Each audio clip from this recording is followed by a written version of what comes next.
शंख नदी के ऊंची अररिया, ओह पर चढ़लो ना जा, कोई ना सेवक लोग सहाइया, घटिया दीना बना।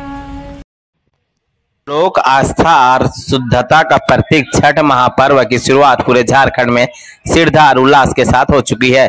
इसी क्रम में सिमडेगा जिले के उपायुक्त कंचन सिंह ने भी नहाय खाए की परंपरा निभाते हुए छठ व्रत की पवित्र शुरुआत की है। शनिवार को नहाय खाए के अवसर पर डीसी कंचन सिंह ने पारंपरिक तरीके से गेहूं धोकर धूप में सुखाया और मिट्टी के चूल्हे पर कद्दू भात और चना दाल का प्रसाद तैयार किया। इस मौके पर उन्होंने कहा कि छठ पर्व केवल एक धार्मिक अनुष्ठान नहीं बल्कि यह प्रकृति, अनुशासन और आत्म शुद्धि का उत्सव है जो हमें संयम और सेवा की सीख देता है। डीसी ने जिले वासियों के सुख, स्वास्थ्य और समृद्धि की कामना करते हुए कहा कि यह पर्व समाज में स्वच्छता, एकता और सहयोग की भावना को बढ़ाता है। उन्होंने बताया कि वे पिछले 14 वर्षों से श्रद्धा और निष्ठा के साथ छठ व्रत कर रही है। इस बार भी पूरे परिवार के साथ इसे निभा रही है। इस अवसर पर उनकी मां संयुक्ता प्रसाद भी मौजूद रही। दोनों ने मिलकर पारंपरिक छठ गीत गाए और व्रत की तैयारियों में भाग लिया। मां बेटी के इस श्रद्धा और भावनाओं से भरे पल ने परिवार और समाज के लिए एक प्रेरणादायक संदेश दिया है कि आस्था के आगे पद या प्रतिष्ठा कोई मायने नहीं रखता है। डीसी कंचन सिंह ने कहा कि छठ पूजा हमें प्रकृति के प्रति सम्मान और जीवन में अनुशासन बनाए रखने की प्रेरणा देती है। उन्होंने सभी से अपील की है कि छठ पर्व के दौरान स्वच्छता, पर्यावरण संरक्षण और सामुदायिक सद्भाव बनाए रखे। वहीं डीसी ने यह भी कहा कि छठ पर्व प्रकृति, शुद्धता और अनुशासन का प्रतीक है। यह हमें संयम, सेवा और आत्मनियंत्रण की सीख देता है। सबसे पहले तो लोक आस्था के इस महापर्व की पूरे सिमडेगा वासियों को बहुत बहुत बधाई, बहुत बहुत शुभकामनाएं। सभी छठ व्रतियों को भी बहुत शुभकामनाएं। उनका स्वास्थ्य अच्छा रहे, छठी मैया पार लगाएं इस व्रत को। और जैसे कि पता है कि ये सामूहिक सद्भाव का सबसे बड़ा पर्व है। लोग अपने अपने घरों से निकल करके घाट पर जाते हैं, सफाई की जाती है, सब लोग मिल करके एक साथ डूबते हुए सूर्य की और उगते हुए सूर्य की पूजा करके प्रकृति की रक्षा का भी एक संदेश देना जो उनकी जो बात है वो भी इस पर्व में है। नदियों के जलों के संरक्षण की जो बात है वो भी इस पर्व में है। तो इतने महान पर्व की सबको बहुत बहुत शुभकामनाएं। और निश्चित रूप से ये कठिन व्रत है, तो सभी को आप अच्छे से इस व्रत को निभा लें, यही शुभकामनाएं। मैम, छठ को लेकर कुछ जानकारियाँ देंगे दर्शकों को, क्या कुछ होता है इस पर? ये तो 4 दिनों का महापर्व है। पहले दिन कद्दू भात के साथ इसकी शुरुआत होती है, जिसको नहाय खाए भी कहते हैं। इसमें चावल, चने का दाल, कद्दू और बचका हमारी तरफ चलता है, तो उसको बना करके व्रती इसको एक बार खाना खाती हैं। फिर रात में इसी को पुनः खाया जाता है। दूसरे दिन निर्जला उपवास होता है और शाम को गन्ने के रस से खीर बनती है, जिसको कि खा करके इस उपवास को तोड़ा जाता है। और फिर तीसरे दिन अस्ताचलगामी सूर्य की पूजा होती है। उस दिन भी पूरा निर्जला उपवास होता है। उस दिन ठेकुआ बना करके और तरह तरह के जो ऋतु फल होते हैं उनकी इनसे सूप को, डाला को भर के सूरज की पूजा की जाती है।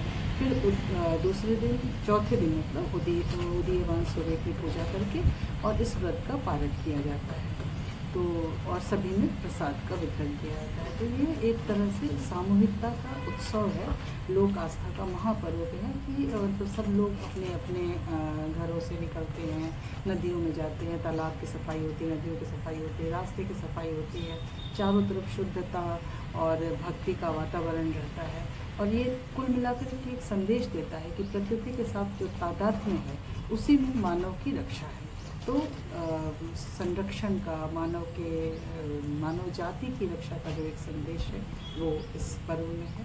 क्योंकि सूर्य ही तो आदि देव है और साक्षात देव है।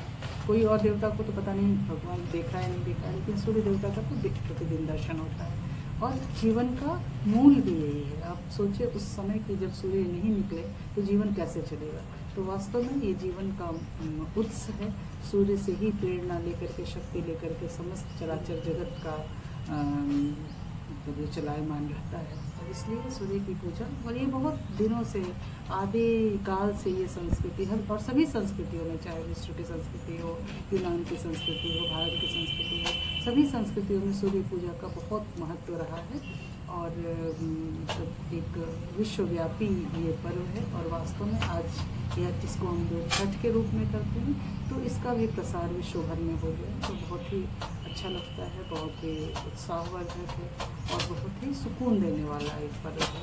एक आपको आंतरिक शांति देता है और एक आंतरिक पुण्य का भाव इस पर्व को करने से आता है। आप कितने वर्षों से कर रहे हैं मम्मी ये छठ का व्रत? हम 2013 से कर रहे हैं, 13 से, हाँ, या 14 से। हम छठ में गीतों का एक होता है परंपरा, इस पे कुछ कहेंगे? छठ के गीत बहुत ही महत्वपूर्ण गीत होते हैं। मतलब आप ऐसे समझिए कि चूँकि लोक का पर्व है, इसमें कहीं कोई पंडित नहीं है, कोई कथा नहीं है, कुछ वैसा नहीं है। अपनी अपनी परंपराओं, पारिवारिक परंपराओं के अनुसार हर व्यक्ति इस पर्व को करता है। और बहुत सारी ऐसी चीज़ें हैं जो कि बहुत पुराने समय से चली आ रही हैं। तो समाज का जो एक चित्रण होता है, इन गीतों के माध्यम से बहुत होता है। चाहे वो लड़कियों की स्थिति के बारे में हो, या छठ की पूजा के लिए सामान जुटाने के लिए बारे में हो, चाहे वो व्रती की अक्षमता के बारे में हो कि मेरे पास तो उतना पैसा नहीं है, हम कैसे छठ करेंगे। तो इस सब का बहुत बढ़िया चित्रण एक मिलता है। या सामूहिकता की भाव हो, जहाँ पे सब लोग कहते हैं कि भाई सब मिलजुल करके इस पर्व को करते हैं और हर कोई कुछ न कुछ तरीके से हाथ बटाता है। व्रती तो सिर्फ उपवास करता है, लेकिन उसके घर के, समाज के सभी लोग किसी न किसी तरीके से उसका हाथ बटाते हैं। तो इन सब का भी चित्रण इन गीतों में बहुत अच्छे से मिलता है। तो ऐसा ही गीत सिमडेगा के लिए खास करके। शंख नदी के ऊंची अररिया, ओह पर चढ़लो ना जा। शंख नदी के ऊंची अररिया, ओह पर चढ़लो ना जा। कोई ना सेवक लोग सहाइया, घटिया दीना बनाए। हम करबो छठी के बरतिया, रौरा रगा दिया। हम करबो छठी के बरतिया, रौरा रगा दिया। Thank you. का सबसे बड़ा पर्व छठ है और मेरे परिवार में शुरू से ही छठ पर्व हो रहा है। पहले तो मैं खुद करती थी, उसके बाद जो है सो जब मेरा ऐसे एज हो गया और उन्हें कर सकने लगे, तब फिर कंचन कर रही है। तो ये हमको लगता है 10 साल से कर रही है और यह बहुत आस्था का पर्व है और हम लोग बहुत श्रद्धा के साथ करते हैं। इसमें बहुत नियम के साथ करना पड़ता है। इसकी तैयारी हम लोग दुर्गा पूजा के बाद से ही शुरू कर देते हैं, उसका क्या क्या करना है, नहीं करना है। और जब दिवाली ख़त्म होता है तो इस पर्व का शुरुआत हो ही जाता है। और इस पर्व में हमारे परिवार के सब लोग आ जाते हैं।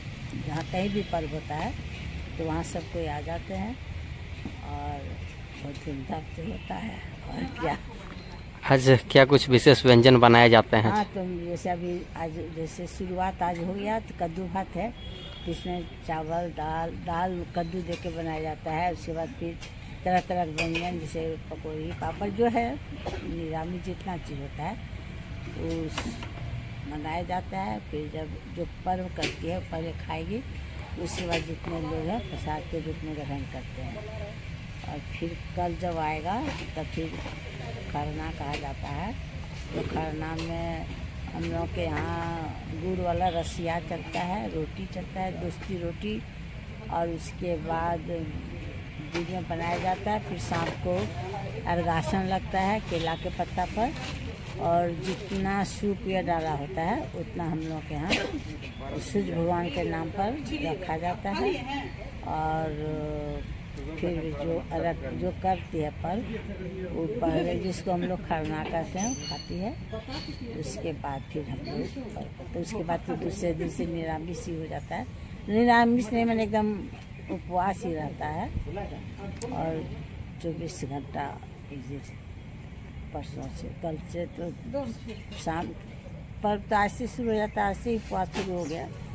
लेकिन कल दिन भर उपवास रहने के बाद खरना होगा।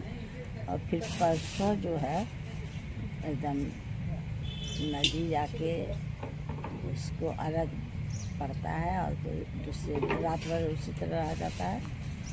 सब उसके थर्ड से सप्तमी को अर्घ देने के बाद फिर पालन होता है। दादी इसमें गीतों का कोई परंपरा? इस छठ का गीत बहुत होता है। हम लोग पहले तो देहात में जब रहते थे तो गांव की औरत सब बहुत गीत गाती थी। तो आजकल तो मोबाइल का ज़माना आ गया है तो हम लोग उसी को शुरू कर देते हैं। और नहीं तो और सब जैसे अब आ रही है सब आज से शुरू हो जाएगा गीत। रांची से आ रही है सब हम लोग के यहाँ का परिवार के लोग, तो आज से गीत होगा। कुछ गीत सुनाएंगे?